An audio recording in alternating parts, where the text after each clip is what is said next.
acaso, caro amigo eu, e o meu amigo já sabe isso por experiência, não é? Quando foi parar lá em Salzburgo ao túmulo de Paracelso, não foi lá por acaso, portanto há qualquer coisa que ver nisto, não é? E então, portanto, nós de facto, muitas vezes ao pensarmos em toda esta dinâmica, que é difícil de entendermos as leis da natureza, porque já estou como o Camões, vejo os maus sofrerem e os bons gozarem, e nós levantamos muitas dúvidas, imensas dúvidas. Mas voltando à parte que eu estava defendendo, portanto, Cristo de facto não, na minha ótica, não criou nenhuma religião no sentido de religião institucional, mas sim uma filosofia. Portanto, eles viviam em fraternidade. Os primitivos cristãos, como sabeis, através do Atos dos Apóstolos, viviam em fraternidade. E esse verdadeiramente espiritual, São Lucas era médico, tratava as pessoas gratuitamente, mas isso é uma forma de estar que é preciso ter um grau espiritual e mental muito elevado. Até lá, nós temos que saber seguir o caminho, ou os diversos caminhos, as diversas faces da verdade. Temos que segui-las até nos encontrarmos, de facto, numa unidade mais vivida na tal cosmocracia. E então, é a transformação das democracias. Voltando, portanto, a este ponto que o nosso amigo Leiro levantou. São várias questões. Eu não quero estar aqui agora a entrarmos em polémica de forma alguma, nem o tempo é útil, os meus amigos têm mais que fazer. As senhoras têm que fazer os jantares e tudo o resto. Mas quando ele, em contacto com as plantas, ainda hoje levei uma lição enorme, plantas ali na viagem pequena, a correr ali nas Quintas dos Louridos, estas plantas é isto, aquela cuidado que é venenosa, este é aquilo, aquilo, aquilo outro. Portanto, ele sabe de longe mais que a minha professora de botânica, que não sabia nada de plantas. Faz alma dela. Era tudo teoria, tudo sistema escolástico. Portanto, eu fiquei de facto, já sei que ele é assim, tem um conhecimento profundo daquela área. Mas no fundo lá está, ele tem uma amizade pelas plantas enorme. Não é? E o reino vegetal também faz parte da criação divina. Portanto, a forma dele estar, dele fazer a ligação, ele faz a ligação de outras maneiras, de outras formas. É correto, todos nós sabemos, que neste momento, até em dados estatísticos, a Igreja muçulmana ultrapassou já as igrejas cristãs. Está com um avanço enorme. Não admira, porque eles multiplicam-se enormemente. A Turquia são 80 milhões. Vamos para a Indonésia, uma coisa enorme. Vamos para o Paquistão, novamente, não é? Portanto, e temos que reconhecer todos esses países, o hinduísmo na Índia. Portanto, nós temos que ter essa visão.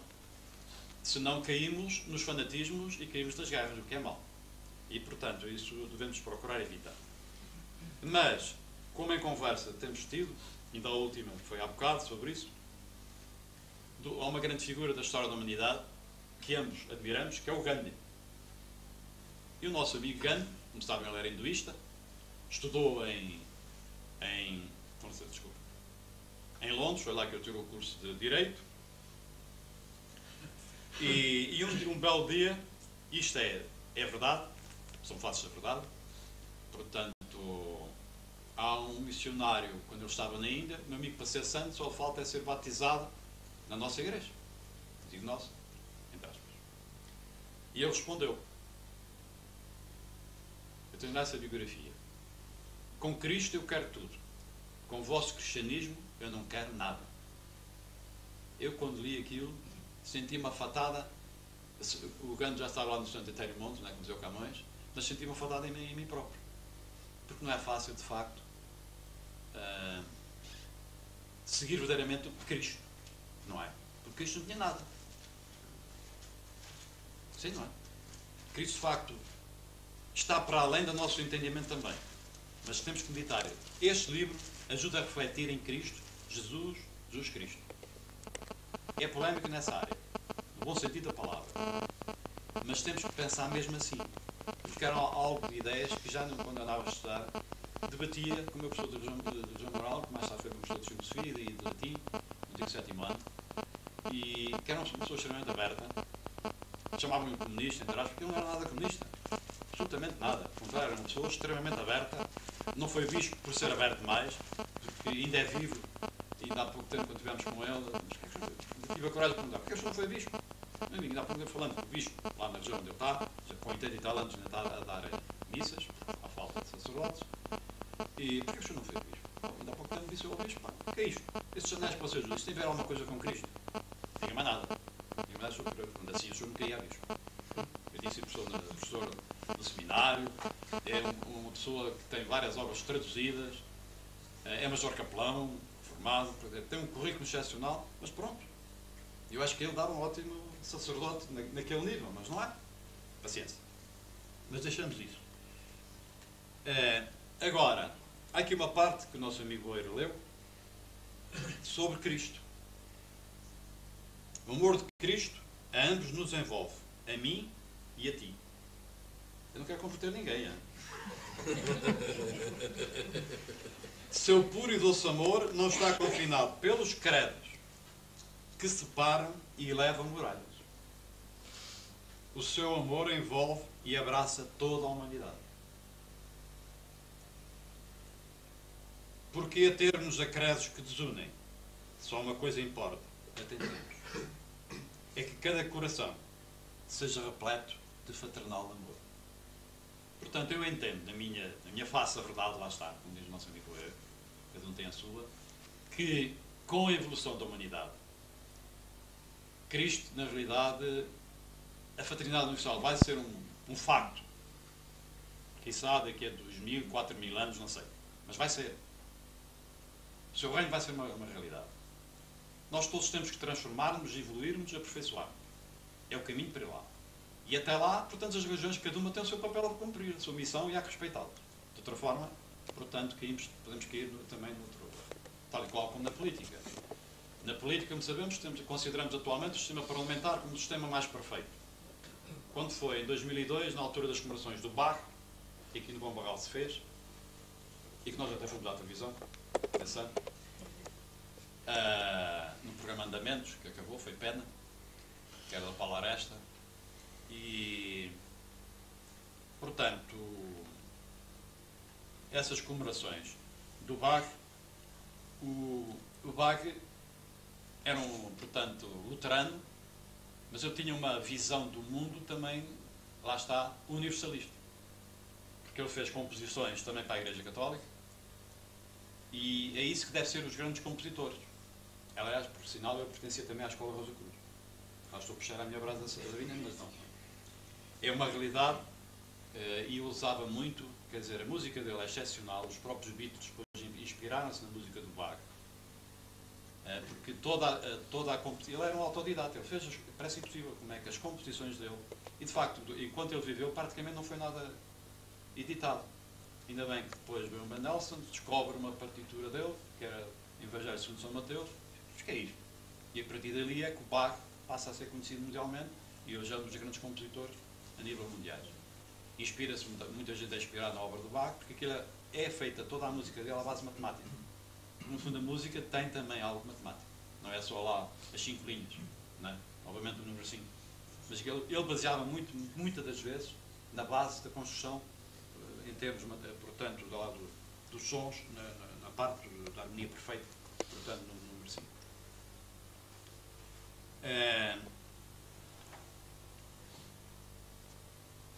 Esta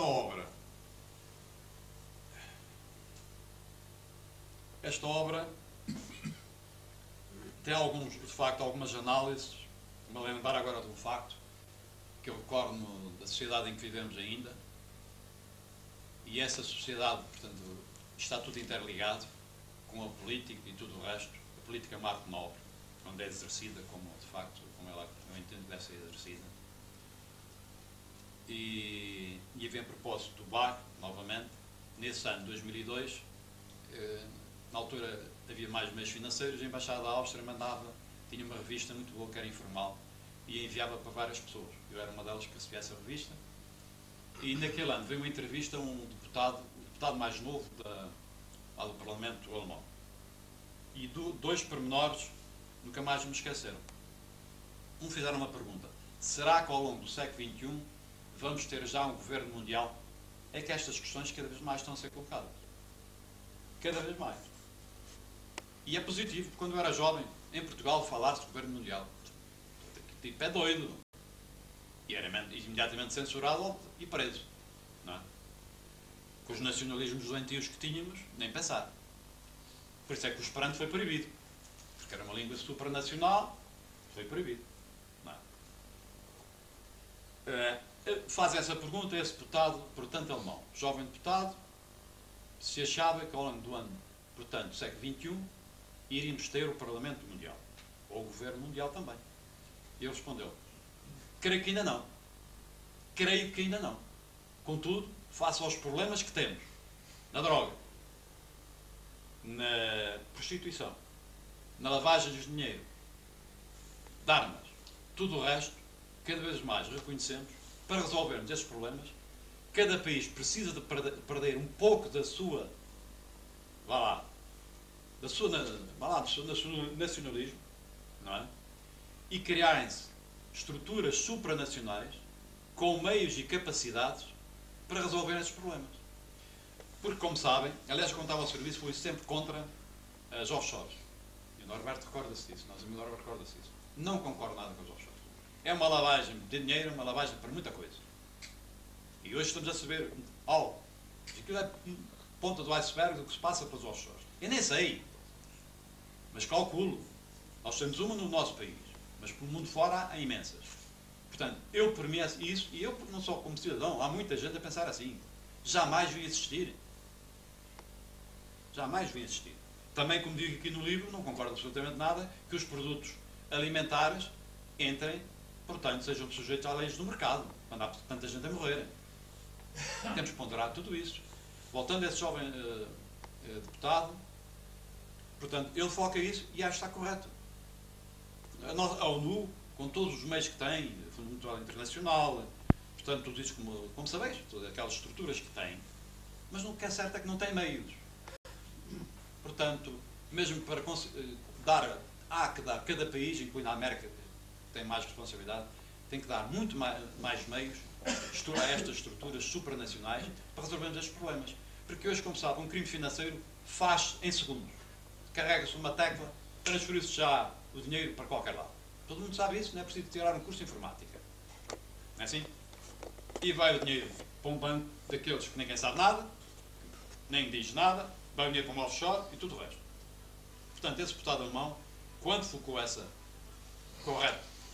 O outro ponto foi perguntar, então acha que esse sistema parlamentar que temos,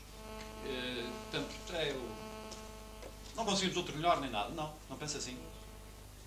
Acho que chegou a hora de nós começarmos a meditar, a refletir, lá estão as meditações, a refletir como é que podemos avançar e melhorar todo o sistema que temos.